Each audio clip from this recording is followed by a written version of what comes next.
Médicos, ¿cómo están? Vamos a revisar el primero de nuestros repasos para el ENAR 2023. Estamos en la sección Ginecología y Obstetricia. Recuerden que estos resúmenes, esos repasos, vamos a revisar los temas más importantes donde se han obtenido la mayor cantidad de preguntas, ya que revisar todo el temario nuevamente no tiene mucho sentido. Entonces, vamos a repasar e identificar los puntos clave para resolver los casos clínicos. Nuestro primer tema es el control prenatal, en donde tenemos esta infografía que resume rápidamente todo lo que necesitas. Recuerda que, de acuerdo a la norma oficial mexicana, se requieren mínimo 5 consultas prenatales. La primera consulta, por la norma, es antes de las 8 semanas de la gestación y mínimo se tienen que realizar 3 ultrasonidos.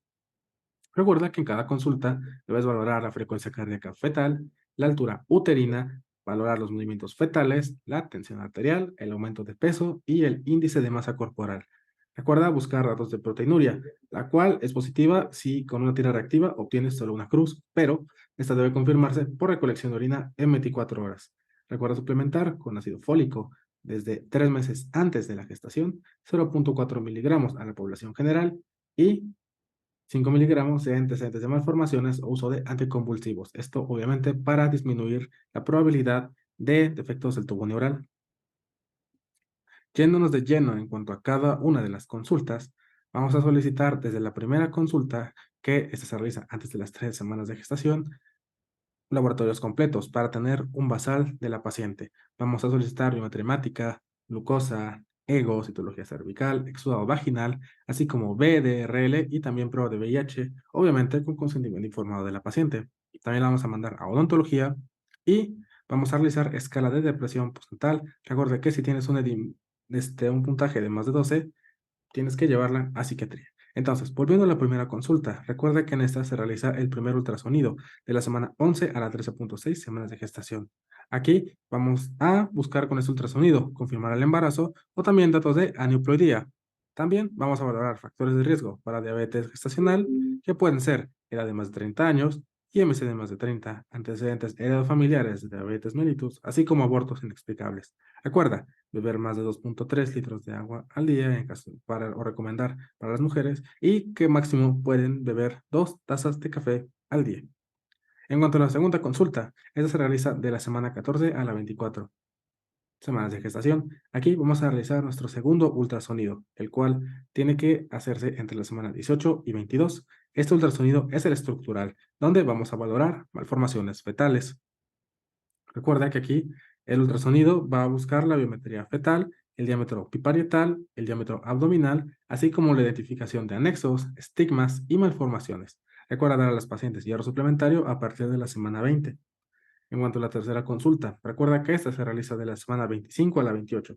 Aquí vamos a realizar curva de tolerancia oral a la glucosa, vamos a realizar una nueva biometría hemática y también en caso de que la paciente sea de negativo, pues inmunoglobulina anti-D.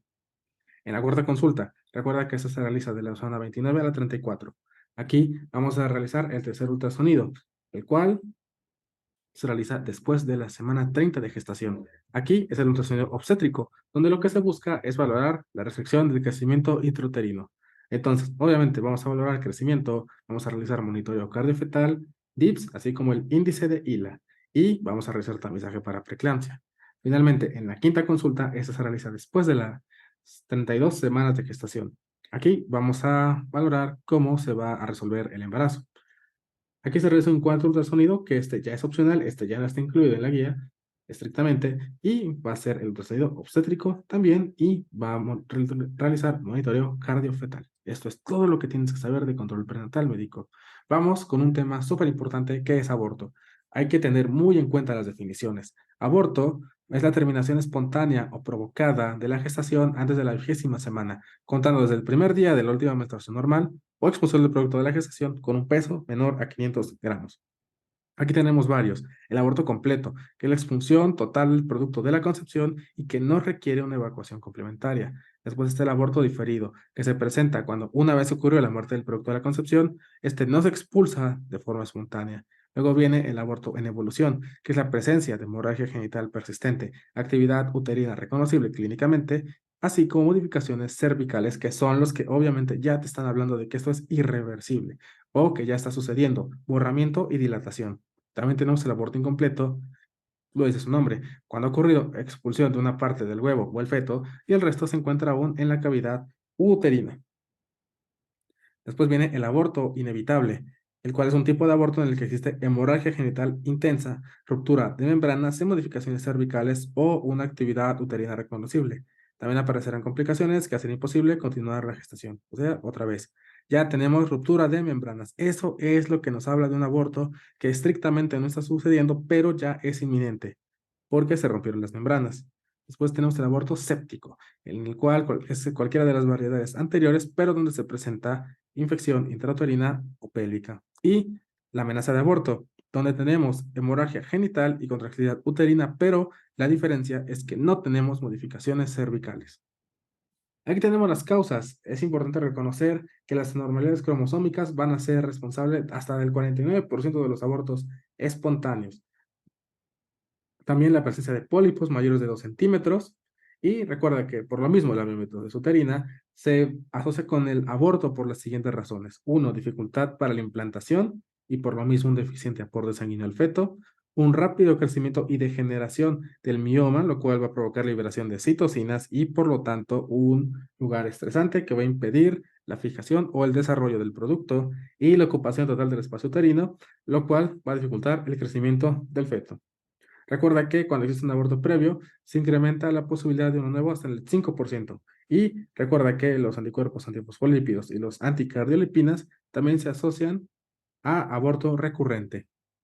Entonces, hay que revisar esa tablita para que nos quede bien claro los tipos de aborto, porque sí o sí te lo van a preguntar, médico, te lo juro. Recuerda entonces, otra vez la definición, porque es pregunta de cada año. Terminación espontánea del embarazo antes de la semana 20 de gestación o con un peso menor a 500 gramos.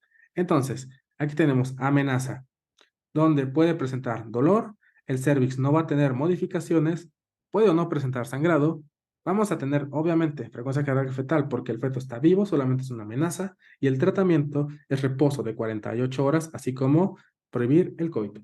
Después tenemos el aborto en evolución, donde vamos a tener dolor presente, vamos a tener el cervix con modificaciones, eso es lo importante, recuerda, si ya se abre el cervix, vas a abortar, se acabó.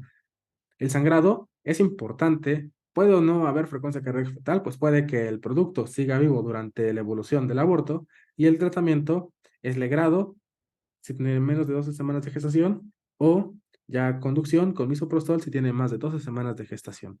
El aborto completo, aquí ya no va a haber dolor, el cervix ya no va a tener modificaciones, pues ya se vuelve a cerrar una vez que se expulsa el producto, puede o no haber sangrado. Al ultrasonido ya no vamos a encontrar el saco gestacional y el tratamiento meramente es vigilancia.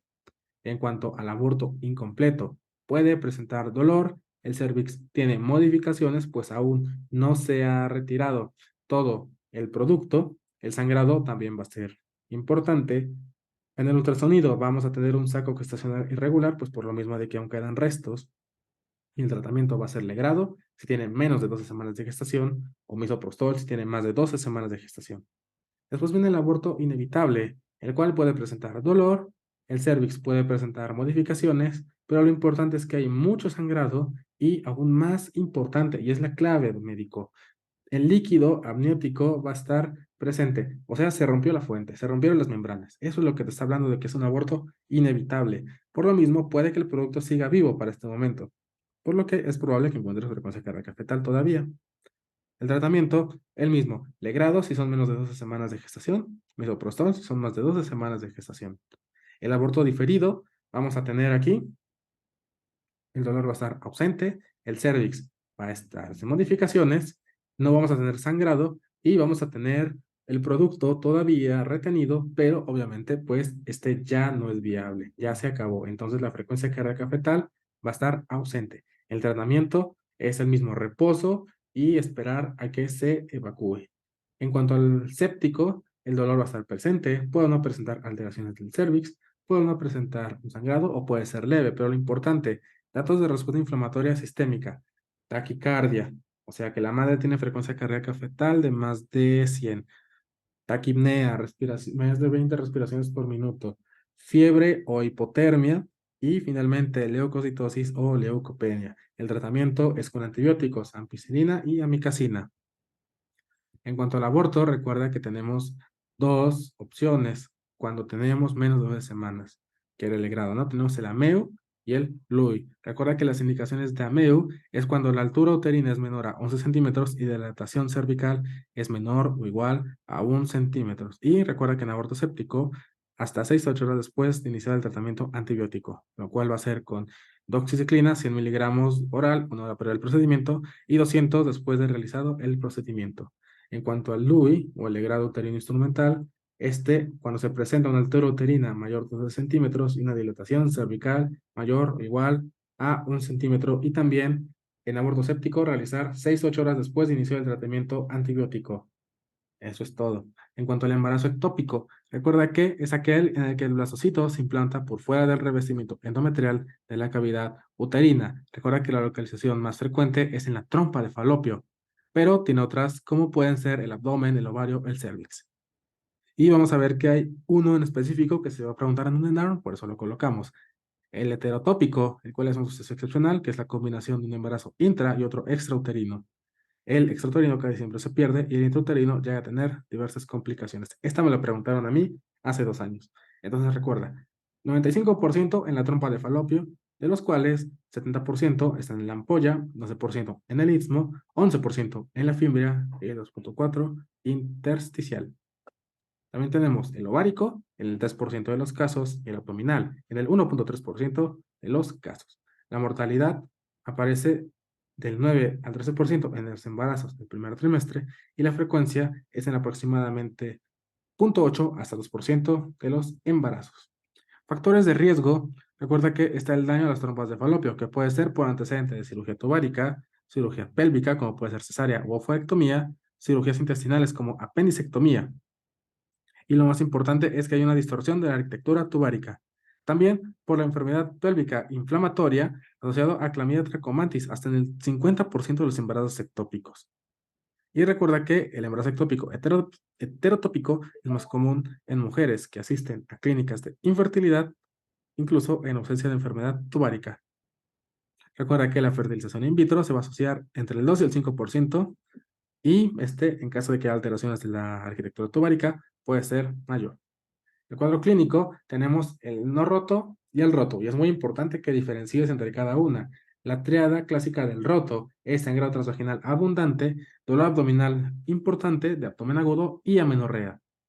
En cuanto a algunas definiciones que se llegaron a preguntar en otro ENAR, recuerda que el peritoneo mayor de 300 mililitros tiene 3 parámetros predictivos, o sea, si tú encuentras esos en el caso clínico, tiene un hemoperitoneo importante. Son dolor pélvico espontáneo de moderado a severo, fluido por encima del fondo uterino, por alrededor del ovario en la ecografía transvaginal y una hemoglobina menor a 10. Si tienes dos de estos tres, entonces es muy probable que tengas un hemoperitoneo. Mientras que la triada del embarazo ectópico no roto es amenorrea, dolor abdominal pero leve o con una calificación, un EVA bajo, y sangrado transvaginal escaso. El diagnóstico, recuerda que casi todas las patologías que veamos en obstetricia se van a diagnosticar por medio del ultrasonido. Entonces, si tienes duda, intenta ultrasonido, lo más probable es que aciertes. Entonces, recuerda, la ecografía es útil para confirmar la sospecha clínica de un embarazo ectópico, así como detectar la ubicación de este. También se deben medir niveles de gonadotropina coriónica humana fracción beta, junto con la ecografía para aumentar la sensibilidad. Recuerda que la ausencia de una gestación intrauterina en el ultrasonido transvaginal, pero una concentración de gonadotropina corónica humana fracción beta superior a 1500 unidades sobre mililitro es el diagnóstico de embarazo ectópico.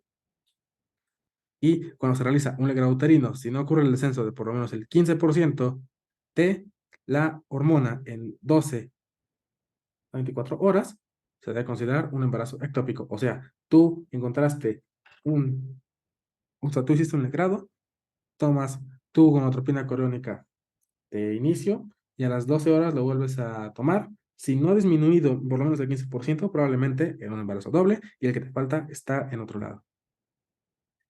También tenemos el embarazo cervical, que es un eco gestacional en el cuello uterino.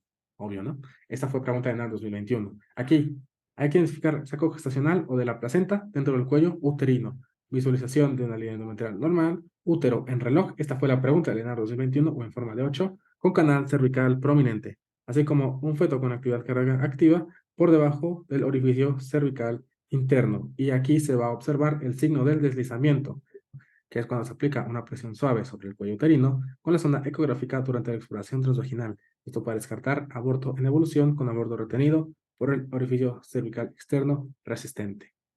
En cuanto al embarazo heterotópico, que es el que les comentaba del ENAM 2021, es la presentación simultánea de un embarazo intrauterino y extrauterino.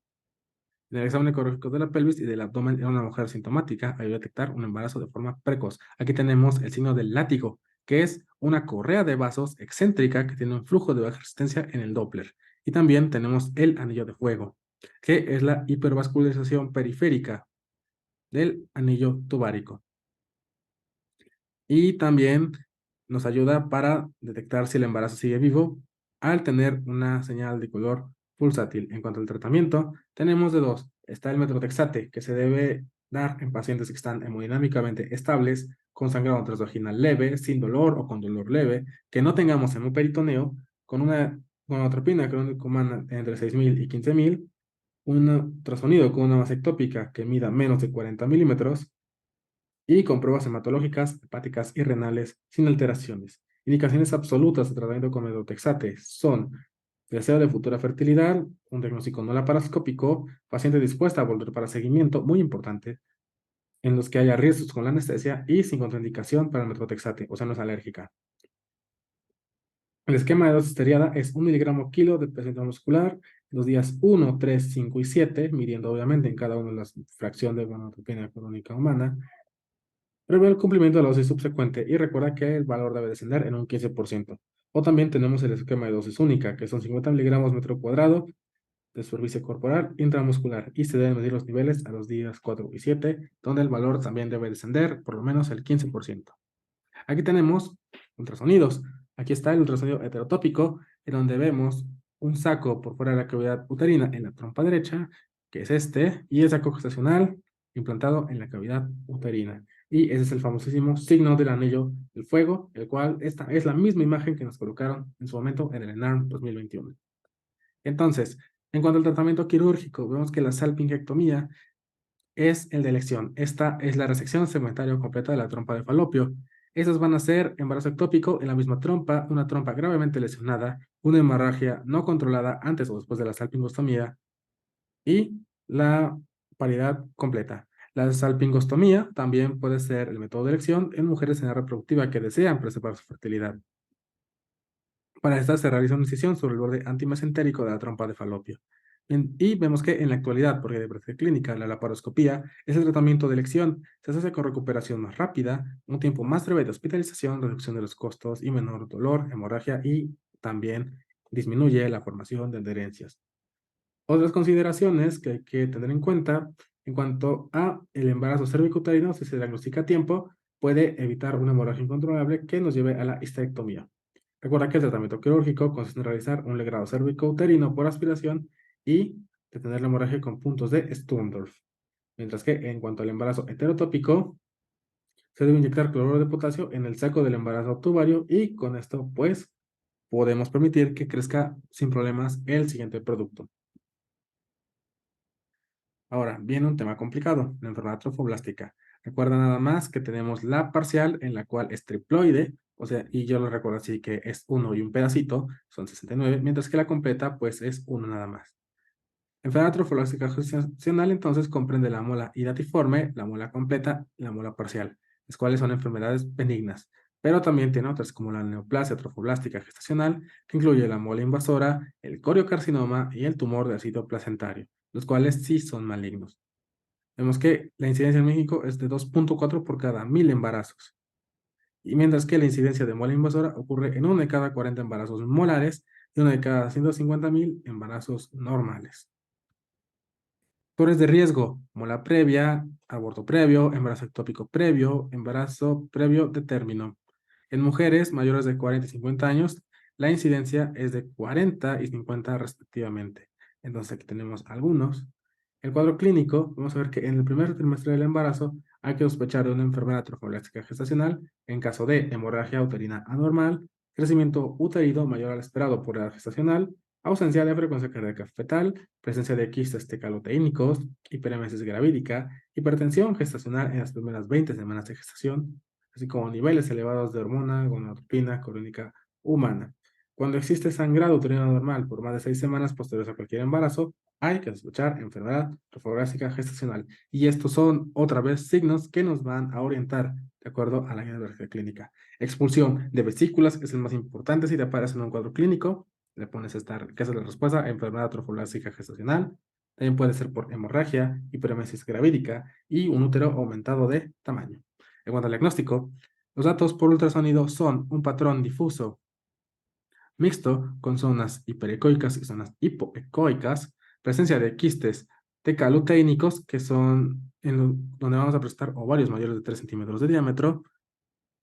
En caso de mola parcial o incompleta, también se puede encontrar la presencia del feto y se puede sospechar cuando hay invasión del endometrio, cuando hay imágenes hiperecoicas dentro del endometrio, por lo que hay que solicitar un ultrasonido Doppler. Estos signos que estamos refiriendo es el famosísimo signo del racimo de uvas, que es el que estamos observando en la imagen de acá. Recuerda que la determinación del cariotipo utilizan aquellos embarazos múltiples que coexisten con feto vivo, con placenta normal y un saco gestacional y otro saco gestacional con muela completa o parcial. ¿Y eso por qué? Pues para saber si el otro también es o no una mola. Sin embargo, recuerda que el diagnóstico definitivo de la enfermedad trofológica gestacional va a ser histopatológico. En cuanto a la vigilancia, recuerda que, posterior a la evacuación de la enfermedad trofoblástica gestacional, hay que realizar una exploración ginecológica en cada consulta para valorar el tamaño del útero y búsqueda de metástasis vaginales. También medir la gonadotropina crónica humana hasta su negativización y mensualmente hasta los 6 meses post evacuación. Si no se negativiza, hay que descartar neoplasia trofolásica gestacional y teletórax para búsqueda de metástasis. Criterios para sospechar de malignidad: que los niveles de la gonadotropina coriónica humana se mantengan en meseta o con fluctuaciones de menos del 10%, en 4 mediciones los días 1, 7, 14 y 21 post evacuación. O que los niveles presenten incrementos superiores al 10% en 3 mediciones en los días 1, 7 y 14 post evacuación, así como que los niveles persistan detectables 6 meses post evacuación. En cuanto al tratamiento, vemos que el manejo de la muela parcial es: pacientes con pareja satisfecha, realizar histerectomía en bloque conservando los ovarios, y en pacientes sin pareja satisfecha, evacuación del útero por histerotomía, ameo o LUI. Regímenes de quimioterapia y tratamiento quirúrgico. En cuanto a la quimioterapia, los criterios para iniciar estas son 4 mediciones de gonadotropina crónica humana los días 1, 7, 14, 21 post evacuación y que se mantengan en meseta en valores con fluctuaciones de 10%. Luego, 3 mediciones de gonadotropina crónica humana los días 1, 7 y 14 post evacuación, esto con incrementos superiores al 10%. Ahora, que la gonadotropina crónica humana persiste detectable después de los 6 meses post evacuación, nos va a hablar de un diagnóstico histológico de coriocarcinoma o metástasis en el hígado, cerebro, tracto gastrointestinal o pulmonar mayores de 2 centímetros en la tele de tórax. Ahora, en toda paciente con mola latiforme de alto riesgo para desarrollar NTG, hay que iniciar quimioterapia profiláctica. Esto va a ser con actinomicina D, 1.25 miligramos metro cuadrado, dosis única. ¿Cuándo vamos a realizar tratamiento quirúrgico? Cuando tenemos tumor residuo placentario, hemorragia uterina severa o sepsis, presencia endouterina de neoplasia trofológica gestacional a pesar de quimioterapia, pacientes con paridad satisfecha con NTG confinada al útero o antes o después de la quimioterapia en pacientes consideradas de alto riesgo. Eso es todo en NTG. Continuamos con las anomalías de la inserción placentaria. Recuerda que las anomalías de inserción placentaria son un conjunto de anomalías, la redundancia, ocasionadas por una inadecuada inserción e invasión placentaria y que se asocian con un incremento en la morbilidad y mortalidad para el binomio. Aquí tenemos la definición de una de las más importantes: acretismo placentario, que es un término para referirse a una placenta adherente parcial o totalmente a la pared uterina. Y, de acuerdo con el grado de invasión, se puede dividir en 1, placenta acreta, que son adherencias sin vellosidades coriales que penetren en el miometrio. 2, placenta increta, que es una invasión de las vellosidades coriales al miometrio. Y 3, placenta precreta, que es una invasión de las vellosidades coriales de la serosa y órganos vecinos. También tenemos la placenta previa, que hay que quedarnos con la nueva definición: placenta que se inserta en el segmento uterino inferior en el tercer trimestre de la gestación, próxima o cubriendo el orificio cervical interno y se divide solo en dos. Implantación baja, cuando la placenta se encuentra en el segmento uterino inferior y el borde placentario se encuentra a menos de 2 centímetros del orificio cervical interno. Y luego tenemos la placenta previa, cuando la placenta cubre o sobrepasa el orificio cervical interno. Luego tenemos la basa previa, que es el trayecto de vasos sanguíneos fetales sin la protección habitual de la placenta o el cordón umbilical. Esto a través de las membranas fetales, ya sea a nivel del OSI o por delante de la presentación fetal.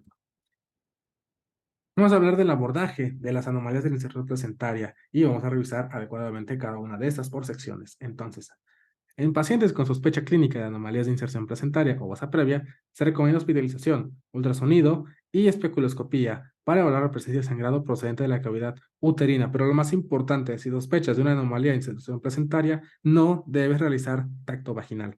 Se recomienda realizar ultrasonido abdominal de tamizaje para la detección de placenta previa en pacientes con antecedentes de cesárea previa, placenta previa en gestaciones previas o factores de riesgo para anomalías de la inserción placentaria.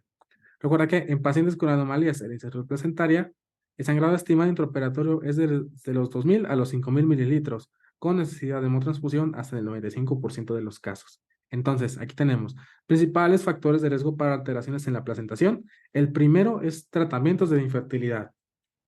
Una de las preguntas que en los repasos llegaron a confundirse mucho, le hacemos la repetición. El principal factor de riesgo va a ser tratamiento de la infertilidad, después viene la cesárea previa, otro va a ser edad materna avanzada y también sospechar de tabaquismo. El riesgo de acretismo placentario, según el número de cesáreas previas, pregunta de NARM 2022. En cuanto a la primera, es un 3%, la segunda, un 11%, la tercera, un 40%, la cuarta, un 61% y la quinta, 67%. Recuerda que en casos de basa previa, la principal manifestación clínica es de sangrado transvaginal oscuro, sin presencia de dolor, seguido de alteraciones súbitas en el registro cardiotocográfico, que se asocia a una mortalidad del 60 al 100%. Aquí vamos a tener algunas imágenes que hay que recordar. Entonces aquí tenemos por ultrasonido. Recuerden revisar bien esas imágenes en Sonar. Lo primero es una imagen ultrasonográfica de inserción baja de la placenta, donde observaremos la distancia entre el borde placentario y el orificio cervical interno, que es de 1.8 centímetros, entonces es menor a 2, por lo tanto sí es una placenta de inserción baja. Después tenemos la placenta previa, en donde el borde placentario, que está acá, inferior, rebasa y cubre por completo el orificio cervical interno. Entonces, esa es la diferencia entre una y otra, la separación únicamente y el recubrimiento del orificio. Vamos a ver que en pacientes asintomáticas en las que el ultrasonido del segundo trimestre del embarazo reporte una distancia del borde placentario al orificio cervical igual o mayor a 20 milímetros, se debe considerar normal. Cuando sea menor a 20 milímetros, hay que realizar seguimiento ultrasonográfico y confirmar en la semana 32 de la gestación. Esto porque hasta esta semana todavía se puede implantar o reimplantar la placenta y pues ya incluso podría cancelar el diagnóstico.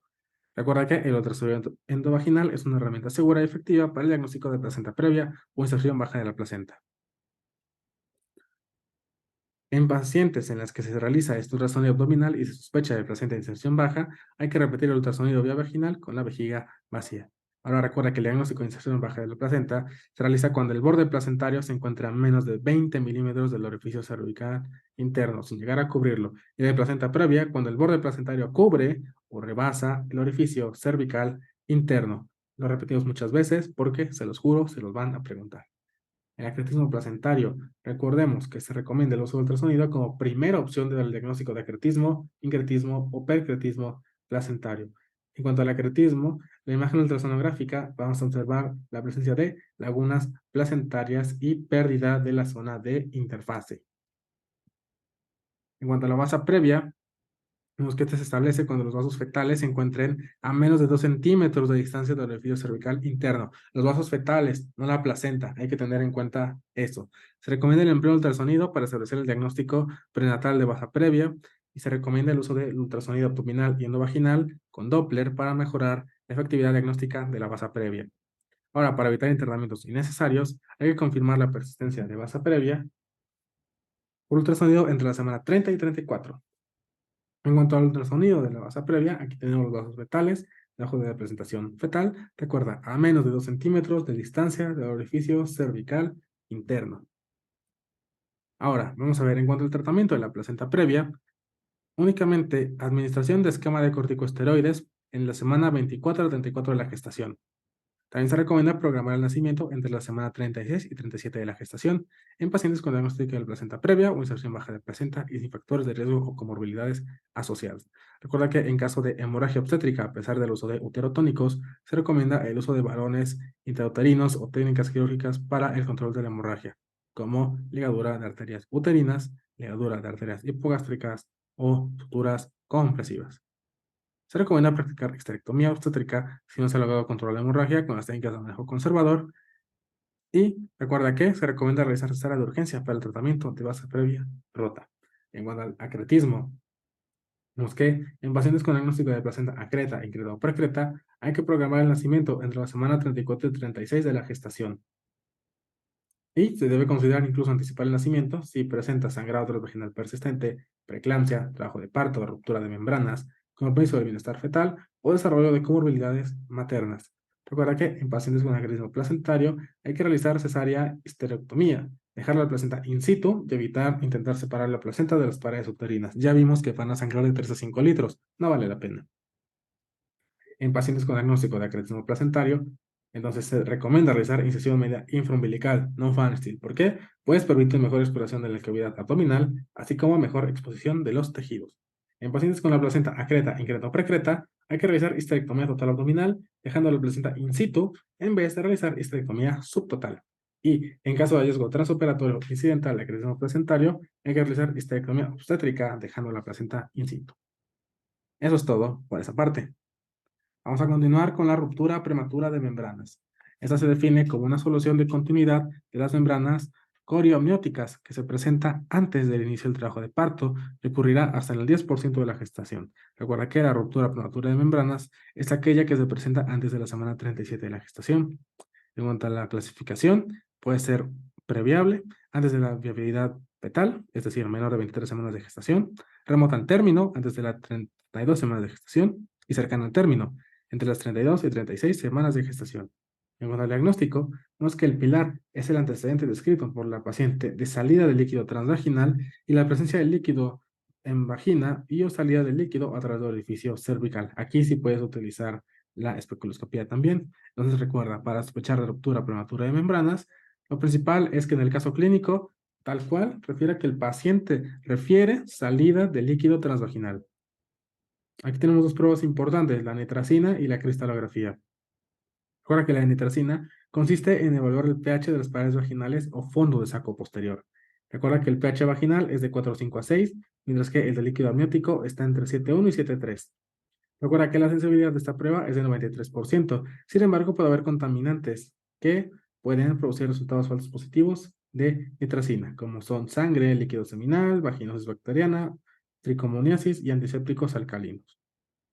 Mientras que la cristalografía tiene una sensibilidad del 88%, o sea, la más sensible es la nitracina. Pero bueno, la cristalografía vemos que puede tener hasta 10% de falsos negativos que pueden ocurrir por contaminación de sangre, moco cervical, semen o huellas digitales.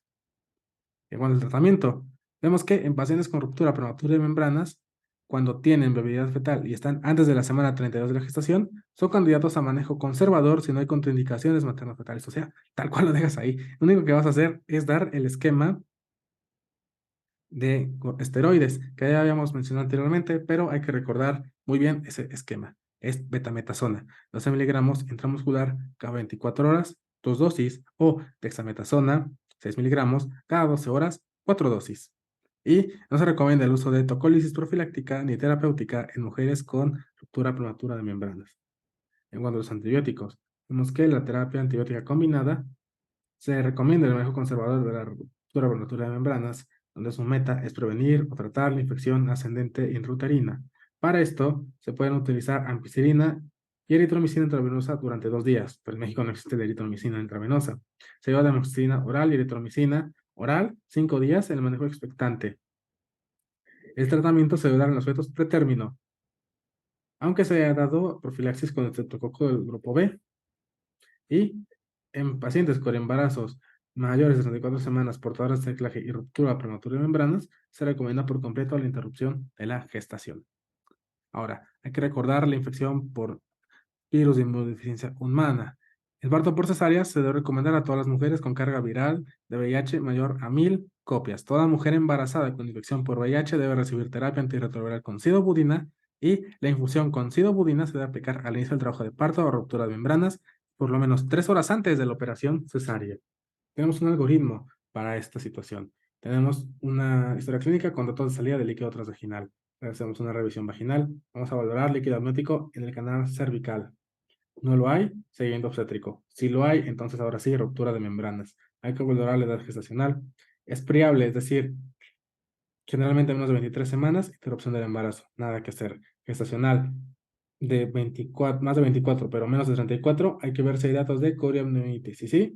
Entonces, antibióticos, interrupción del embarazo. Si no, manejo conservador, corticosteroides, antibióticos, valorar datos clínicos maternos y fetales de coriamnionitis, estudios de vigilancia fetal, tacto vaginal solo en caso necesario, o sea, solo por el escrito, y tocolíticos. Fecha de compromiso fetal o más de 34 semanas, antibióticos, interrupción del embarazo. Y más de 34 semanas, directamente interrupción del embarazo. Otro tema importante que siempre se pregunta, la corioamnionitis. Es la inflamación e infección de la placenta, corion y el amnios, que puede ser definida clínica o histológicamente secundaria a infección polimicrobiana. Sin embargo, los agentes más importantes son Uroplasma urolithicum, Mycoplasma hominis y bacterias anaerobias gram negativas, como las más frecuentes. El estreptococo beta hemolítico y la cándida también son importantes. La etiología recuerda que puede ser ascendente, hematógena, retrógrada o como complicación de procedimientos invasivos. Los factores de riesgo que nos marca la GPC, los más importantes y que más aparecen en casos clínicos, son ruptura prematura de membranas de larga evolución, un trabajo de parto prolongado, tactos frecuentes, líquido amniótico meconial, antecedente de vaginosis bacteriana, infección de transmisión sexual o colonización vaginal con ureaplasma, así como técnicas invasivas de diagnóstico y tratamiento. Agentes etiológicos, vimos que generalmente son polimicrobianas, pero también tenemos algunos otros que sí se pueden aislar, donde el principal va a ser Uroplasma urolítico. En segundo lugar, Mycoplasma hominis. Tercer lugar, Gardnerella vaginalis. Cuarto lugar, bacteroides. Y anaerobios, donde tenemos aerobios, perdón, como Streptococcus del grupo B, 15%, gran negativos como E. coli, 8%, y también se puede presentar Listeria monocitógenes. Otra clasificación, tenemos la subclínica y la clínica. La subclínica es la infiltración de las membranas fetales por leucocitos polimorfonucleares en ausencia de datos clínicos. Esa puede aparecer hasta en el 20% de los partos a término y en el 50% de los partos prematuros. La clínica va a ser aquella que presenta datos clínicos de infección materno-fetal, además de infiltración de las membranas fetales por leucocitos polimorfonucleares, que van a encontrarse del 1 al 2% de partos a término y 50% de los prematuros. Para diagnosticar la corioamnionitis, vamos a tener los criterios de Gibbs, donde vamos a tener por lo menos fiebre y uno o más de los siguientes criterios. Entonces, el que sí o sí tiene que tener es fiebre más uno de los siguientes: hipersensibilidad uterina, taquicardia materna, que se refiere a más de 160 latidos por minuto, taquicardia fetal, que son más de 160 latidos por minuto, un líquido amniótico fétido o purulento, así como una descarga vaginal fétida o purulenta. Los factores diagnósticos puede ser incluso el perfil biofísico. Si este presenta una puntuación menor o igual a 7, 24 horas previas a la interrupción del embarazo, también es un factor predictivo para sepsis neonatal. El tratamiento, tenemos varios esquemas. El más importante, ampicilina, 1 gramo IV cada 6 horas, más gentamicina, 3 a 5 miligramos kilo día, en 2 dosis. Tenemos regímenes alternativos, como puede ser clindamicina, 600 a 900 miligramos cada 8 horas, más amicacina, 500 miligramos cada 12 horas. También tenemos penicilina cristalina, 5 millones cada 6 horas, más gentamicina, 3 a 5 kilo día en 2 dosis, más metronidazol, 500 cada 8 horas. O se puede dar esquema alternativo con eritromicina, 1 gramo oral cada 6-8 horas.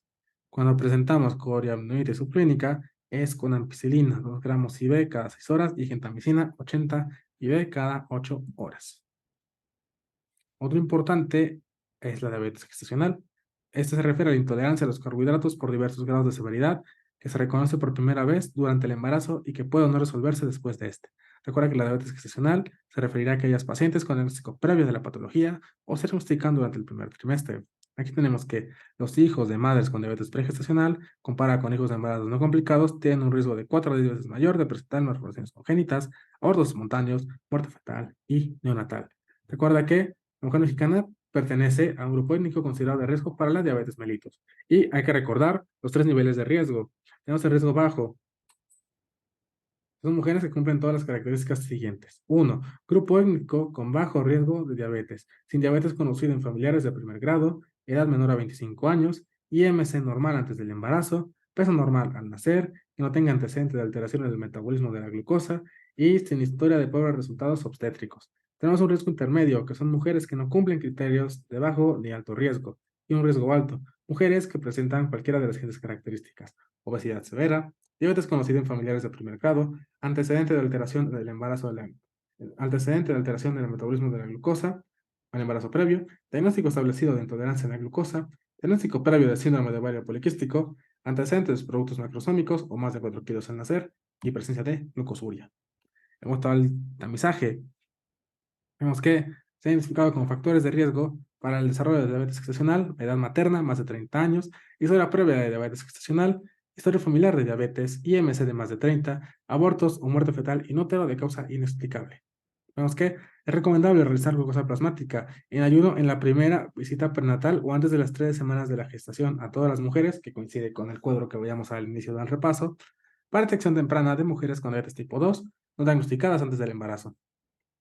Se ha demostrado la necesidad de realizar el tamiz o curva de tolerancia a la glucosa oral en la semana 24 a 28 de la gestación en mujeres de moderado riesgo, así como en los pacientes de alto riesgo que tuvieron resultado de glucosa normal en la primera visita prenatal.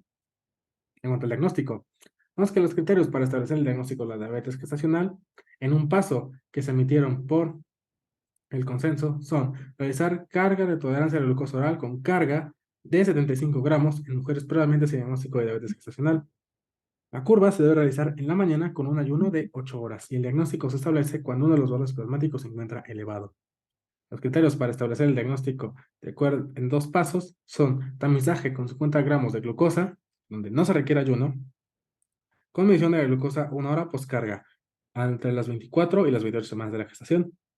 Si los niveles plasmáticos a la hora son de más de 140, se procede ahora sí a la curva de tolerancia, donde esta sí se realiza en ayuno, una carga oral de 100 gramos y mediciones en ayuno a la hora, a las 2 horas y a las 3 horas postcarga.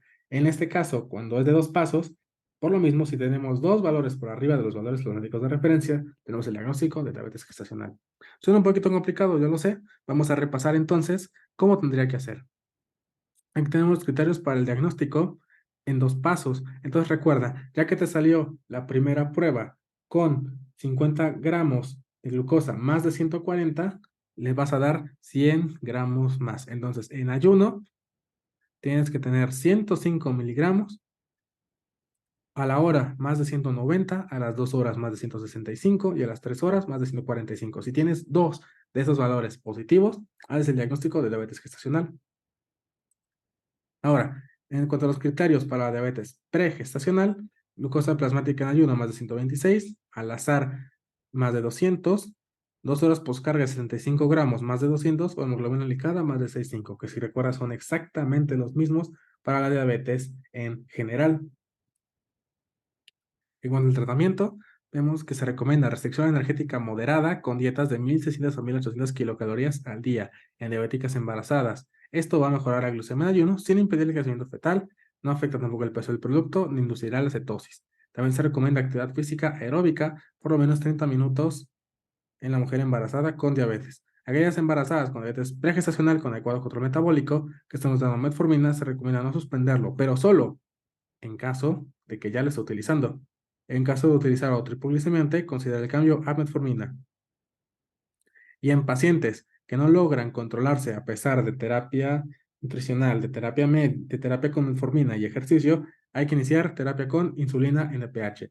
Aquí vienen los criterios de vitalización en pacientes con diabetes gestacional. 1. Glicemia en ayuno mayor a 140 y o postprandial a la hora mayor o igual a 180. Otra, sospecha de desarrollo de complicaciones médicas materno-fetales no obstétricas secundarias a la diabetes, como puede ser cetosis diabética o estado hiperosmolar. Hipoglucemia en ayuno, o sea, menos de 60 miligramos con o sin neuroglucopenia.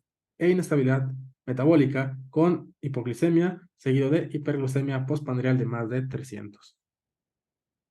Ya que sacamos la parte de obstetricia, médicos. Continuamos con los estados hipertensivos del embarazo. Tenemos la preeclampsia, que es el estado que se caracteriza por la presencia de hipertensión y proteinuria significativa, la cual ocurrirá por primera vez después de la semana 20 del embarazo, durante el parto o el puerperio.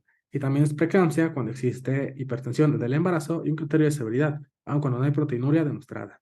Aquí tenemos entonces otras definiciones interesantes, ¿no? La preeclampsia severa o preeclampsia con criterios de severidad donde se presentan uno más de los siguientes criterios, que pueden ser maternos o de laboratorio. Los maternos, que hay que sospechar mucho, cefalea persistente o de novo. Si tú tienes una paciente embarazada con hipertensión y te dice que le duele la cabeza, te preocupas, te vas a pensar que tiene una probable preeclampsia severa o con criterios de severidad.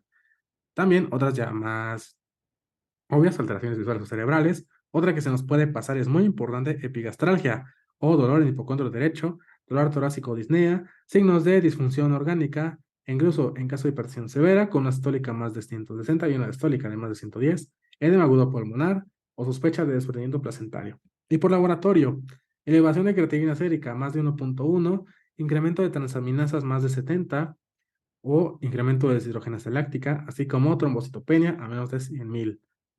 Aquí es donde viene el famosísimo síndrome de HELP, que es el acrónimo por hemólisis, enzimas hepáticas elevadas y plaquetas bajas. Después tenemos la hipertensión arterial crónica en el embarazo, que es aquella que estaba presente antes del embarazo o se diagnostica antes de las 20 semanas de gestación. Y esta pues puede ser primaria o secundaria, pero bueno, lo importante es que en caso de que sea secundaria, pues hay que ver si no es por enfermedad renovascular, enfermedad de Cushing, o etcétera. Y finalmente la hipertensión gestacional, es la hipertensión que se presenta por primera vez posterior a las 20 semanas de gestación, que no tiene proteinuria, demostrada por recolección de 24 horas o por cociente proteína creatinina en muestra al azar. En cuanto a la proteinuria, ya lo hemos revisado un poquito en la primera imagen de este repaso, pero vamos a enfocarnos ahora sí. El diagnóstico se puede realizar cuantificando en una muestra al azar de orina a través de las siguientes: relación proteínas creatinina, recolección de orina y tira reactiva. En la recolección de orina de 24 horas, recuerda que es el gol estándar, y una proteína significativa es cuando se presenta más de 300 miligramos en 24 horas o más. Entonces, vamos a diagnosticar proteinuria si tenemos esta cuantificación de 24 horas mayor o igual a 300, presencia de una cruz en tira reactiva, en muestra al azar, solo en caso de que no tengas métodos cuantitativos, o sea, no puedas cuantificar por recolección de orina, o cociente de proteínas creatinina urinaria. En cuanto a la prevención para los estados hipertensivos del embarazo, si nos marca algo la GPC, es recomendable iniciar dosis bajas de aspirina, 100 miligramos al día, para la prevención de preeclampsia y complicaciones relacionadas en aquellos pacientes antes de la semana 16 de la gestación que presenten factores de riesgo para el desarrollo de preeclampsia. También, en áreas de baja ingesta de calcio dietético, se recomienda la suplementación con calcio durante el embarazo, dosis de 1.5 a 2 gramos de calcio elemental al día, para la prevención de preeclampsia en todas las mujeres, pero especialmente aquellas con alto riesgo de preeclampsia. ¿Cuáles son los factores de riesgo asociados a la preeclampsia? Tenemos muchísimos, pero lo más importante son los de mayor riesgo que se han preguntado. El primero son enfermedades autoinmunes, como lupus eritematoso sistémico o síndrome de anticuerpos antifosfolípidos. El segundo, que haya tenido antecedente de preeclampsia en embarazo previo menor de 34 semanas. Otro muy importante puede ser enfermedades preexistentes como diabetes, nefropatía o hipertensión, diabetes pregestacional, y otros menos relevantes como pueden ser embarazo múltiple, que tenga más de 40 años, estar enfermedad de preeclampsia, o nuliparidad incluso. El diagnóstico. No es que el diagnóstico de preeclampsia se integrará en pacientes con embarazo igual o mayor a 20 semanas de gestación o en etapa de puerperio si presenta hipertensión asociada a proteinuria o en ausencia de proteinuria, hipertensión asociada a condiciones adversas. ¿Qué son? Hipertensión arterial con una presión sistólica mayor a 140 y un 90 de diastólica. Proteinuria mayor o igual a 300 miligramos de proteínas en 24 horas o presencia de más de una tira reactiva en una muestra tomada al azar o relación proteína-creatinina mayor a 0,3. Y en ausencia de proteinuria, presencia de condiciones adversas, como son trombocitopenia, que son menos de 100.000 plaquetas, creatinina, que es más de 1.1, en ausencia de enfermedad renal, o alteraciones hepáticas, al doble de la concentración normal, que justamente era ese 70 que veíamos anteriormente, así como edema agudo de pulmón. Recuerda que la presencia de hipertensión severa, dolor en epigastrio, dolor en el hipocondrio derecho, náusea y vómito severo, aun cuando no se demuestre de manera inmediata proteinuria, incrementarán la certeza diagnóstica de preeclampsia y ameritan hospitalización urgente, preferentemente en unidades que cuenten con terapia intensiva. En cuanto al diagnóstico de preeclampsia con datos de severidad, recuerda que Tenemos complicaciones severas en el sistema nervioso central, más de 160 de presión sistólica y o más de 110 de presión diastólica. Esto en dos ocasiones con al menos 15 minutos de diferencia en el mismo brazo, con la paciente en reposo y sin uso de antihipertensivos previos. En cuanto al eclampsia, también puede ser por eclampsia, síndrome de leucoencefalopatía posterior reversible, ceguera cortical, desprendimiento de retina, un Glasgow de menos de 13, EBC, ataque isquémico transitorio o déficit neurológico reversible. A nivel cardiorrespiratorio, hipertensión severa no controlada, es decir, que no responde a tres antihipertensivos, con saturación de oxígeno de menos de 90 o necesidad de oxígeno suplementario para mantener más del 50% por hora, o incluso que requiere la intubación, edema agudo de pulmón, soporte neutrópico positivo, así como isquemia miocárdica o infarto. Punto hematológico, si ya presenta una trombocitopenia de menos de 50.000, una necesidad de transfusión de cualquier producto sanguíneo. A nivel renal, con un aumento de la creatinina más de 1.1 miligramos o al doble de la concentración sérica de creatinina basal, por eso le tomamos creatinina al inicio o en la primera consulta, o que ya requiera diálisis.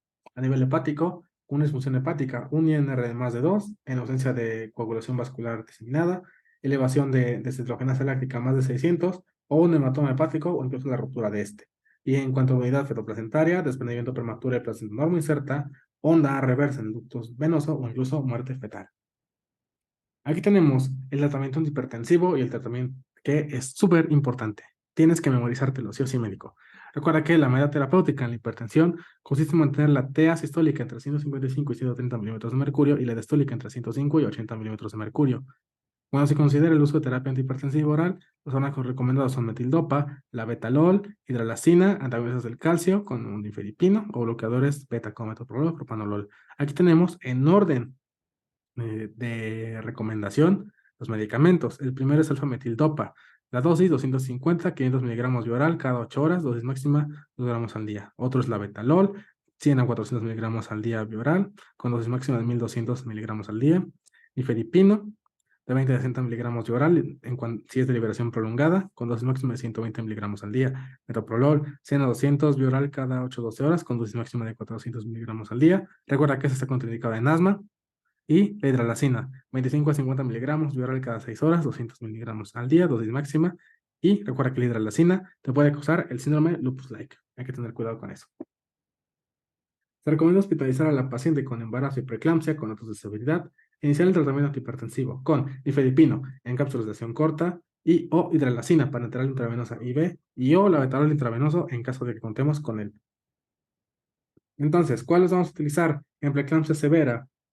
Cuando tenemos una TA de más de 160 a 110, la betalol es el tratamiento de primera línea, 20 miligramos en bolo y luego 40 miligramos cada 10 a 15 minutos, buena infusión 1 a 2 miligramos por minuto, con una dosis máxima de 220. Después viene el nifedipino, 10 miligramos viral cada 10 a 15 minutos, dosis máxima de 50 miligramos. Recuerda que ese es el nifedipino de acción rápida, a diferencia del de acá, que es el de liberación prolongada. Y finalmente, la hidralazina es el tratamiento de segunda línea, dosis de 50 a 10 miligramos, de 5 a 10 miligramos en bolos o infusión, 0 a 5 a 10 miligramos por hora y dosis máxima de 30 miligramos. Si la paciente entra en eclampsia y empieza a convulsionar, entonces hay que darle tratamiento anticonvulsivo. Para esto nos recomiendan el esquema de Suspán, que tal cual es este. En eclampsia, 4 a 6 gramos intravenoso de sulfato de magnesio, que es el que está aquí, diluido en 100 mililitros de solución fisiológica a pasar en 5 minutos. Y dosis de mantenimiento, 1 gramo por hora. Si vuelve a convulsionar, 2 a 4 gramos de sulfato de magnesio en 10 minutos diluido en 100 mililitros de solución fisiológica. Hay que tener en cuenta los datos de toxicidad por sulfato de magnesio, que son abolición de los reflejos, meradipnea con frecuencia respiratoria menor de 6, letargia, y siempre hay que tener unos niveles de magnesio entre 5 y 7 miligramos.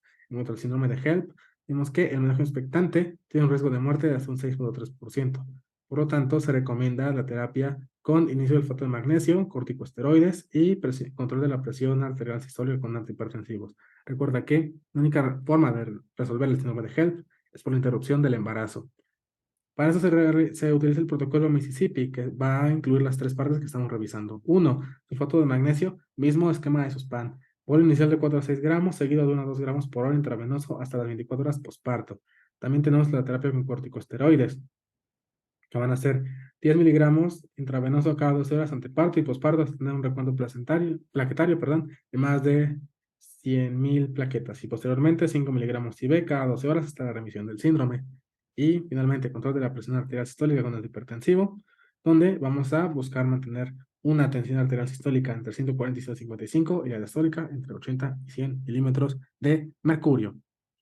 Finalmente, tenemos la depresión prenatal y la postnatal con su actualización en 2022. Vemos que el baby blues o la depresión natal es una alteración del estado de ánimo por cambios hormonales, psicológicos y sociales, con intensidad y duración variable, que aparecerá a los 2 y 4 días posteriores al parto. Los síntomas de dicha patología son de alivio espontáneo dentro de las 2 o 3 semanas siguientes al parto y no requieren atención médica y o psicológica.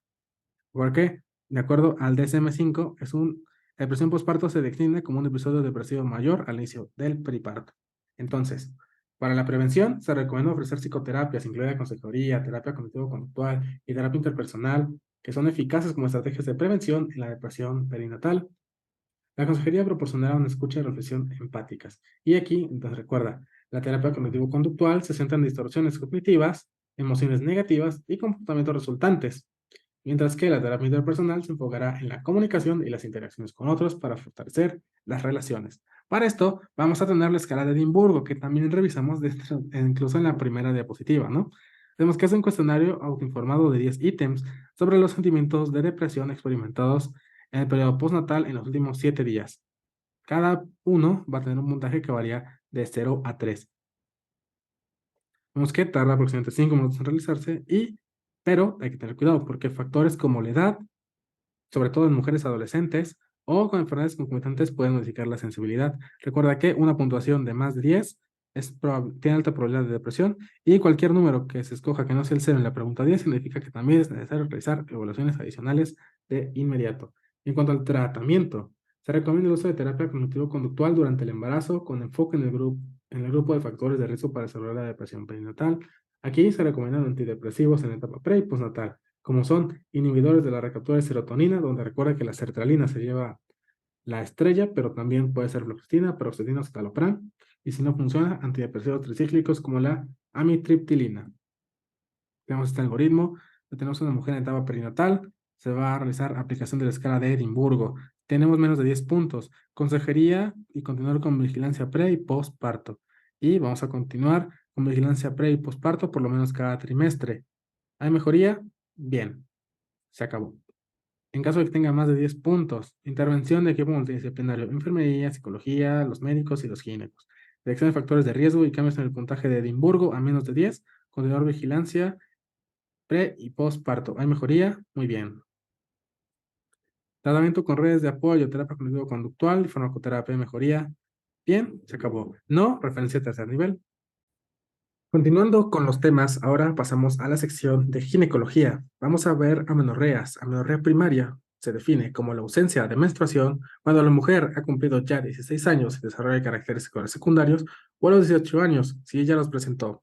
Aquí tenemos varias enfermedades que hay que tener en cuenta. Está el síndrome de Turner, que tiene un cariotipo 45X. El cuadro clínico va a ser con ausencia de cromosoma X, genitales femeninos ambiguos, talla baja, cuello alado. La FSH va a estar muy elevada y las complicaciones suelen ser coartación aórtica. También tenemos el síndrome de Mayer-Rokitansky, que tiene un cariotipo 46XX. Aquí vamos a tener agenencia de conductos mullerianos genitales externos adecuados, pero va a estar ausente los 2 tercios superiores de la vagina y también el útero. La FSH aquí está normal y puede presentar malformaciones renales. Es el síndrome de Morris, el cual es un 46XY, es un varón. Sin embargo, tiene sensibilidad a andrógenos, por lo tanto, tiene un fenotipo femenino con ausencia de vello y testículos intraabdominales. La FSH va a estar normal y tenemos complicaciones como el disgerminoma. Después tenemos el símbolo de Swyer, que es un genotipo 46XY. Ese se considera la disgenesia gonadal pura. Como tal, no se expresa el gen SRY. Es un fenotipo femenino de talla alta con genitales externos normales, pero los internos van a ser hipoplásicos. La FSH va a estar muy elevada y también puede tener complicaciones. Aquí tenemos un algoritmo que nos va a orientar en cuanto a la amenorrea primaria, donde vamos a ver si hay caracteres sexuales secundarios. Si estos están presentes, hay que ver si tenemos un útero presente. En caso de que sí, hay que ser diferencial de mini perforado y septo vaginal. En caso de que no tengamos útero, pues hay que ver el cariotipo. Y si este es 46XX, pues entonces tenemos una genesia mulleriana con el síndrome de Mayer-Rokitansky-Kusterhauser. Por el otro lado, si los caracteres sexuales secundarios están ausentes, hay que ver el cociente LHFSH. En caso de que este sea menor a 5, estamos ante un hipogonadismo hipogonadotrópico, por lo tanto hay una alteración del sistema nervioso central. En caso de que tengamos una FSH mayor a 20 y una LH más de 40, pues tenemos un hipogonadismo, pero está hipergonadotrópico. Entonces la alteración está en el ovario y hay que realizar un cariotipo. Si tenemos un 46XX, pues es agenesia o disgenesia gonadal. Y en caso de que sea un 45X, pues entonces estamos ante un síndrome de Turner. Si nosotros estamos ante una amenorrea secundaria, lo primero que hay que hacer es solicitar una prueba de embarazo. Si es positiva, pues fin del algoritmo es gestación o en su defecto coriocarcinoma. Si esta es negativa, hay que realizar una determinación de TSH y prolactina. Si están alterados estos valores, hay que pensar en hipotiroidismo o hiperprolactinemias y tratar la etiología. En caso de que estas hormonas estén normales, entonces hay que realizar un test de progesterona. Si con la progesterona la paciente regla, entonces estamos ante un caso de anovulación y es por síndrome de ovario poliquístico. Si la paciente no regla, entonces la causa es con, hay que dar un test con estrógenos y progesterona. Si la paciente no regla, entonces la alteración es genital y puede ser por alteración del útero, con síndrome de Asherman, estasis del cervix o en la vagina. Mientras que si regla, entonces quiere decir que el eje está íntegro y hay que medir niveles de FSH y LH. Si están elevadas, la alteración está a nivel del ovario. Y si están bajas, hay que realizar un test de GNRH. Si hay elevación de FSH, entonces tenemos alteraciones hipotalámicas, como estrés o tumores. Y si no hay elevación de FSH, entonces son hipofisiarias, como pueden ser adenomas. En cuanto a la cervicovaginitis, tema muy importante que hay que recordar solamente las características más importantes de cada uno. Si tenemos una candidiasis, vamos a tener una secreción que es blanca y es grumosa. A nivel clínico, la paciente va a referir eritema y prurito intenso. Vamos a tener esta imagen a la especuloscopía, que son las placas blancas grumosas que parecen queso, ¿no? El pH aquí suele ser menor a 4.5, siendo ácido. El diagnóstico es con amigo en fresco. El diagnóstico es con citología en fresco, donde vamos a tener IFAS. El tratamiento es con miconazol o nistatina y en el embarazo se da nistatina en pacientes sintomáticas únicamente. Después tenemos a la clamidia, la cual tiene una secreción amarilla purulenta. A nivel del cervix vamos a presentar dispareunia y escozor. Vamos a tener esta secreción que justamente es completamente purulenta, es un exodo purulento. El pH aquí va a ser mayor a 4.5, es alcalino. El diagnóstico de clamidia se hace por antígeno en orina y el tratamiento es con doxiciclina o con acitromicina. Y si está embarazada, se puede dar acitromicina. Después tenemos Gardnerella vaginalis, la cual tiene una secreción que es gris y es homogénea. A cierto punto puede ser también espumosa. El cervix generalmente no tiene muchas alteraciones, únicamente está eritematosa. El pH es mayor a 4.5, es alcalino, y tenemos los criterios de Amsel, que es justamente un pH de más de 4.5, que tengamos células clave al microscopio, que son las grandulolas que están adheridas a las células epiteliales, que tenga una prueba de KOH positiva y una secreción que sea gris y sea homogénea. El tratamiento es con metronidazol y en segunda línea con clindamicina. En embarazo también se puede dar metronidazol. En cuanto a la tricomona, secreción vaginal va a ser verde espumosa y característicamente tiene un cervix con eritema y que está en fresa. El pH es más de 4.5, es alcalino. En cuanto al diagnóstico, va a ser con amiba en fresco, donde justamente vamos a ver el protozoario. El tratamiento es con metronidazol, segunda línea tinidazol y en el embarazo se recomienda metronidazol. Hablando sobre enfermedades importantes en ginecología, cáncer de mama y cáncer cervicuterino son los que tenemos que revisar con mayor detalle. En cuanto al cáncer de mama, vemos que es la proliferación acelerada e incontrolada de células del epitelio glandular. Estas son células que han aumentado su capacidad reproductiva. Las células del cáncer de mama se pueden desafinar a través de la sangre o de los vasos linfáticos y también llegar a otras partes del cuerpo, adherirse a los tejidos y crecer formando metástasis. Factores de riesgo. El 10 al 15% de las pacientes va a presentar durante su vida un carcinoma invasor. Vemos que el riesgo de aparición es de 0.5 por año de seguimiento y cuando se vincula con carga genética de primer grado aumentará al 1% al año. Hay factores de riesgo que se dividen en mayores y menores para presentar el cáncer de mama. Tenemos los mayores como mutaciones genéticas, historia familiar, radioterapia de tórax, lesiones histológicas precursoras, antecedentes personales de cáncer de mama o densidad demográfica aumentada. Factores de riesgo menores son edad, historia familiar, factores reproductivos, enfermedad mamaria benigna proliferativa, sobrepeso, terapia de reemplazo hormonal o ingesta de alcohol. Y factores de riesgo mayor para cáncer de mama serán las portadoras de mutaciones de alta penetrancia en los genes BRCA1 y 2, así como otras mutaciones en otros genes. Importante, los criterios de receptores para riesgo bajo, intermedio o alto. Recuerda que el riesgo bajo es cuando no presenta alteraciones, intermedio cuando presenta una alteración y alto cuando presenta dos alteraciones. Entonces, el riesgo bajo va a ser cuando tiene ganglios negativos y todos los siguientes aspectos, que el tamaño es menor a 2 centímetros, que es grado 1 y tiene ausencia de invasión vascular peritumoral, así como receptores para estrógenos y progesterona positivo, así como HER2/neu negativo, además de edad menor a 35 años. Por lo tanto, el riesgo intermedio es cuando tiene ganglios negativos y al menos uno de los siguientes. Un tumor de más de 2, que esté en grado 2 o 3, que ya tenga invasión vascular, que tenga receptores para estrógenos y progesterona negativos, o al contrario, HER2/neu positivo y menos de 35 años. Un su defecto, que tenga ganglios positivos, 1 a 3, que tenga receptores para estrógenos y progesterona positivos y HER2/neu negativo. O riesgo alto, que tenga ganglios positivos, que sea estrógenos y progesterona negativo y HER2/neu positivo, o ya en su defecto que este tenga más de 4 ganglios. La clasificación por TNM es complicada, únicamente tenemos que reconocer los límites. Aquí tenemos que el carcinoma in situ va a ser pues prácticamente el que incluye el ductal in situ, el lobular in situ, enfermedad de Payet. El estadio T1 es aquellos que tengan un tumor de menos de 2 centímetros. El estadio T2, que es un tumor de 2 a 5 centímetros. El estadio T3, más de 5 centímetros, pero sin invasión fuera de la mama.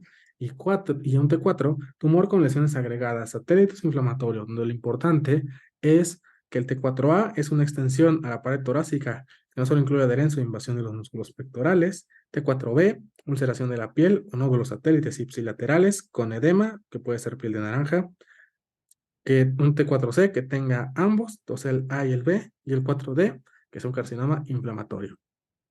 En cuanto al tamizaje, vemos que la mastografía es la base del tamizaje para el cáncer de mama y el ultrasonido va a ser un complemento para la mastografía, que se utiliza sobre todo en hallazgos mamográficos no concluyentes, pacientes jóvenes y mujeres con tejido mamario denso. Hay que realizar mastografía cada 2 años en mujeres de 50 a 69 años de edad, puede reducir la mortalidad y es recomendada en numerosos países. ¿Cuáles son las indicaciones de la mastografía? Mujeres asintomáticas de 40 a 49 años de edad con riesgo medio se realiza mastografía anual.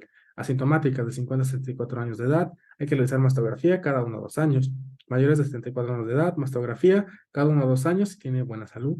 Un riesgo alto de cáncer de mama, realizar anualmente a partir de los 30 años de edad, pero antes de los 25. Y si tiene certeza de mutación BSRA1 o 2, o aquellas que no se han realizado la prueba, pero tienen familiares de primer grado afectadas.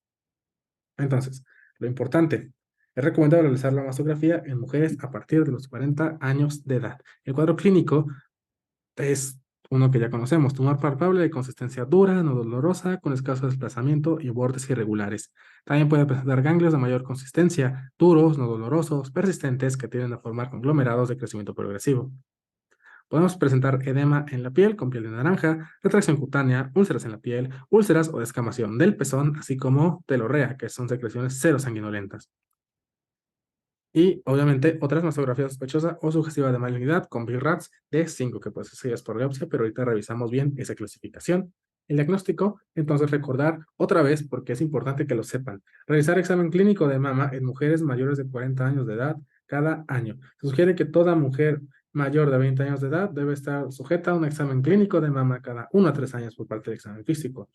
Recordar que la exploración se debe recomendar a partir de los 20 años de edad y es función del personal de salud enseñar la técnica adecuada.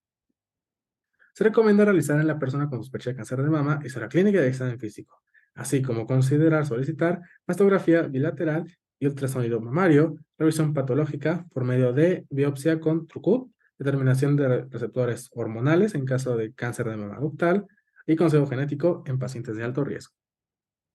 Hay que recordar la clasificación de BIRATS y las indicaciones de ultrasonido. Recuerda que las indicaciones para un ultrasonido son investigación de anormalidades palpables o cambios en la piel, hundimientos, Investigación de descarga serosa o sanguinolenta por el pezón, investigación de dolor focal persistente no cíclico, seguimiento de anomalías encontradas en la mastografía, estudio inicial en la evaluación de anormalidades clínicas, ultrasonido de segunda lectura por resonancia, evaluación de problemas de asociación de implantes, plan de tratamiento de braquiterapia, tamizaje en mujeres de alto riesgo que no se pueden realizar resonancia magnética, procedimientos intervencionistas, así como lesiones benignas BIRAT2 como fibroadenomas y quistes complicados. Entonces, en cuanto al BIRATS, recuerda que es una clasificación que va del 0 al 6.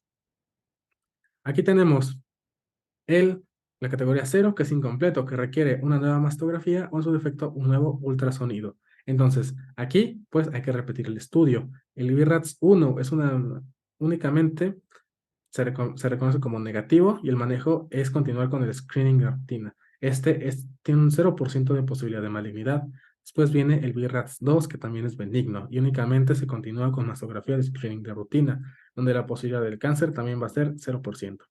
Después viene el grado 3, que es probablemente benigno. Aquí tenemos intervención temprana de 6 meses y se realiza únicamente seguimiento con mastografía. Se atiende en segundo nivel y ya tenemos un 0,2% de posibilidad de malignidad.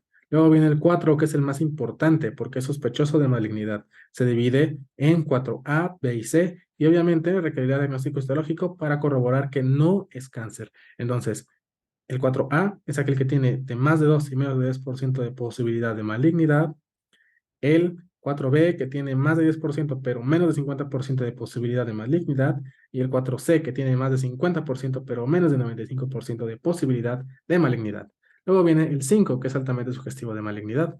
Este se maneja con un diagnóstico histológico y este tiene 95% de posibilidades de malignidad. Recuerda que el 4C y el 5 se valoran en tercer nivel.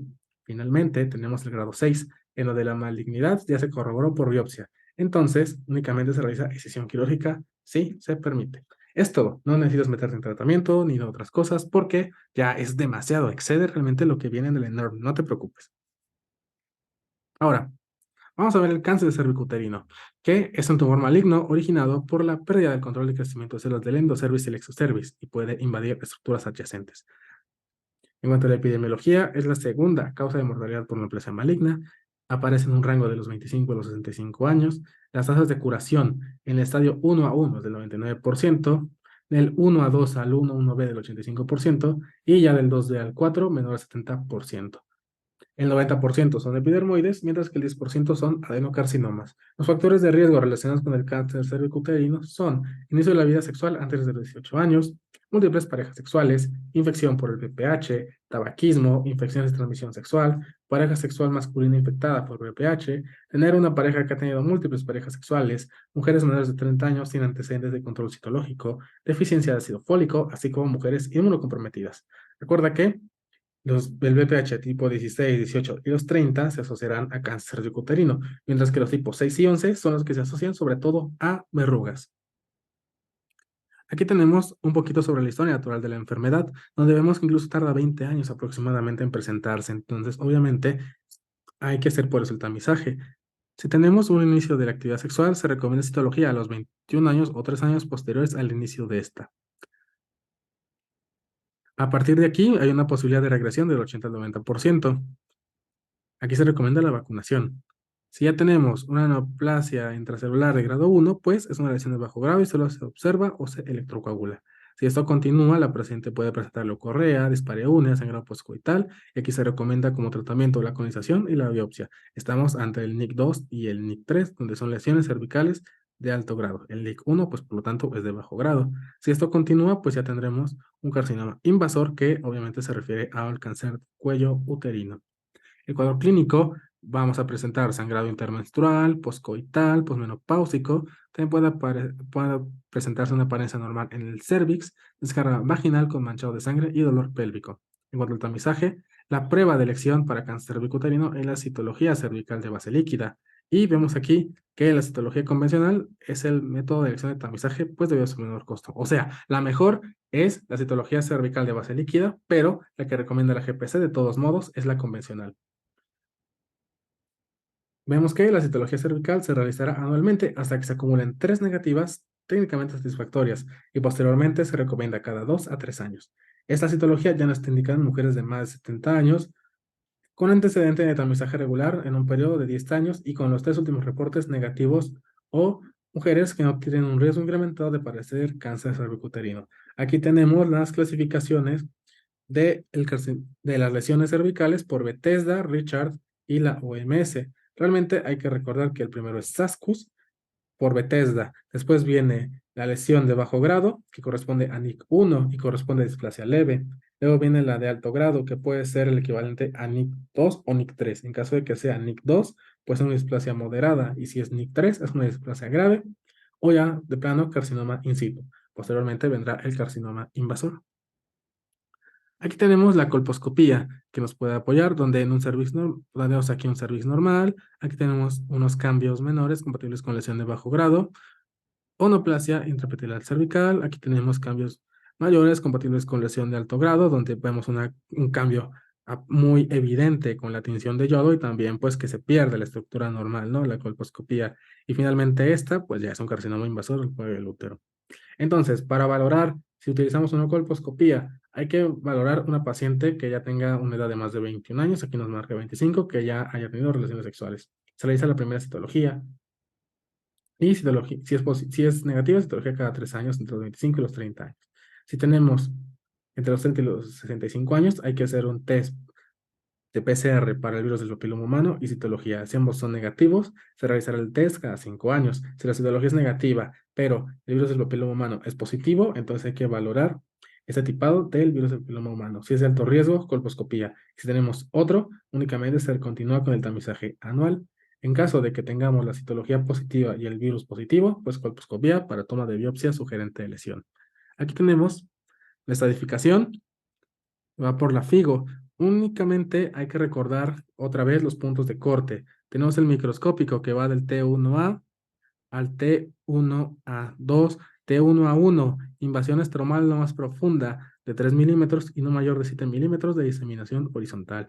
Y 1A2, invasión estromal de más de 3 milímetros, no mayor de 3 milímetros, pero no menor de 5 milímetros y no mayor de 7 milímetros de horizontal.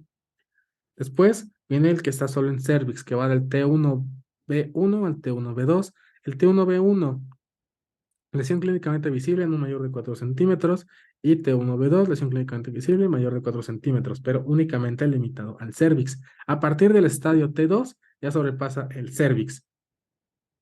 Pero como tal, aquí tenemos este límite hasta el T3, en donde no se supera el tercio inferior de la vagina. En el T3, obviamente, ya se supera el tercio inferior de la vagina, y el T4, únicamente tienes que saber que ya invadió vejiga o recto. Fin. Recuerda que para la vacunación existen dos vacunas contra el virus del papiloma humano, la tetravalente, que es de Gardasil, y la bivalente, que es Cervarix. Recuerda que están autorizadas para las edades de 9 a 26 años y las dosis se administrarán entre los 0, 2 y 6 meses. Aquí tenemos algunas pautas de tratamiento que son importantes. Por ejemplo, en la etapa clínica 1A1, que estamos viendo acá, invasión estromal no más profunda de 3 milímetros y no mayor de 7 milímetros en la diseminación horizontal. Hay que ver si presenta invasión linfovascular. Si no la presenta, se valora el deseo de paridad satisfecha. Si no está satisfecha, se realiza cono. Si cumple criterios terapéuticos, seguimiento. Si no los cumple, se realiza un nuevo cono. En caso de que ya tenga la paridad satisfecha, se puede realizar cono terapéutico o una histerectomía extrafacial. En caso de que ya presente invasión linfovascular, pues hay que ver si tiene la paridad satisfecha. Si no, se realiza un cono terapéutico, el cual debe incluir márgenes de 3 milímetros negativo y una profundidad de 10 milímetros. En caso de que sí, entonces se realiza cono terapéutico o histerectomía Piver 2 o de tipo B. Finalmente, vamos a revisar las actualizaciones en el año 2022. Aquí tenemos la IBUN del embarazo, que se define como la presencia de microorganismos patógenos en cualquier parte del tracto urinario. En cuanto a la bacteriología sintomática, vemos que en un individuo sin síntomas del tracto urinario se define por una muestra de orina a la mitad del cachorro medio con un crecimiento bacteriano de 10 a la 5 unidades formadoras de colonia, en 2 muestras constituidas en mujeres y una sola en hombre. Y la cistitis aguda se refiere a la presencia de bacteriuria significativa asociada a invasión de la mucosa vesical. Los síntomas van a ser disuria, urgencia y frecuencia urinaria, así como un dolor suprapúbico. En cuanto a la epidemiología, vemos que las infecciones del tracto urinario son las infecciones más frecuentes del embarazo. La bacteriuria sintomática se presentará en un 2 al 10% de las mujeres embarazadas. La cistitis se presenta en el 1 a 2% de las gestantes y la pielonefritis, su incidencia es menor al 1%. La etiología principalmente va a ser por E. coli, seguida de Staphylococcus apophyticus, Klebsiella, Enterobacter y Proteus. Los factores de riesgo para infección en el embarazo, vemos que es el uso de esquema antimicrobiano, hospitalizaciones, catéteres urinarios, así como infección previa. Se sugiere considerar 3 meses previos como un periodo de tiempo para el factor de riesgo de antecedente de uso de antimicrobianos y como tal ya no se recomienda el uso de productos de arándano, probióticos y lisados bacterianos durante el embarazo para prevenir estas infecciones. Pero sí se puede dar profilaxis farmacológica. Vemos que esas se sugieren en mujeres embarazadas con alto riesgo de infección del tracto urinario, que son aquellas que presenten 3 infecciones recurrentes demostradas mediante urocultivo, que tengan catéter JJ o sonda urinaria permanente. Para esto se recomienda nitrofurantoína y como segunda línea fosfomicina o amoxicilina. En diagnóstico, se recomienda realizar un tamizaje de bacteriuria sintomática en la primera consulta prenatal y se recomienda realizar este tamizaje mediante urocultivo en mujeres embarazadas. Por lo tanto, la recomendación de la guía de práctica clínica es que se recomienda realizar un urocultivo para confirmar diagnóstico de ITU en embarazadas con síntomas que tengan más de 100.000 unidades formadoras de colonia. Sugieren realizar tamizaje con tinción de Gram cuando se cuente con urocultivo y se tenga disponibilidad de realizar la prueba. Y, por lo tanto, se sugiere como última opción utilizar terapias reactivas si no se cuenta con urocultivo o tinción de Gram. En cuanto al tratamiento, no es que en caso de no contar, bueno, en caso de que tengamos un cultivo, pues debe ser dirigido por antibiogramas. Si no contamos con el cultivo y antibiograma, se puede utilizar tratamiento empírico con fosfomicina o nitrofurantoína en espera del urocultivo. Y sugiere realizar urocultivo posterior a concluir el tratamiento de bacteriuria sintomática en mujeres embarazadas, justamente para saber si logramos controlar la infección. Aquí tenemos los algoritmos de el embarazo. Tenemos una mujer embarazada que acude a la primera consulta prenatal. En caso de que la paciente ya presente pielonefritis o datos de alarma, enviar a urgencias. Vamos a ver si tiene síntomas del tracto urinario inferior. En caso de que sí, entonces tratamiento empírico, valorando la resistencia de microbianos. Vamos a ver si tenemos un urocultivo disponible en menos de 24 horas. En caso de que sí, realizamos urocultivo y tratamiento dirigido. En caso de que no, continuamos el tratamiento empírico. Ya vimos que es con fosfomicina. ¿Mejoran los síntomas? Sí, continuamos el control prenatal normal. En caso de que no, realizamos urocultivo y tratamiento dirigido en caso de no haberlo realizado.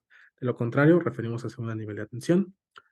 Si no tenemos entonces síntomas del tracto urinario inferior, hay que ver si tenemos urocultivo disponible. En caso de que no, referencia a segundo nivel para toma de urocultivo. En caso de que sí, entonces tenemos bacterias sintomáticas. Si no, continuamos el control prenatal. En caso de que sí, tratamiento dirigido y urocultivo de control. Vamos a ver si persiste la bacteria sintomática. En caso de que sí, referencia a segundo nivel. En caso de que no, continuamos con el control prenatal. Y en cuanto al tratamiento antimicrobiano de ITU baja, mujer con infección del tracto urinario bajo, hay que ver si tenemos un resultado del cultivo disponible. En caso de que sí, vamos a realizar tratamiento basado en susceptibilidad reportada en antibiograma.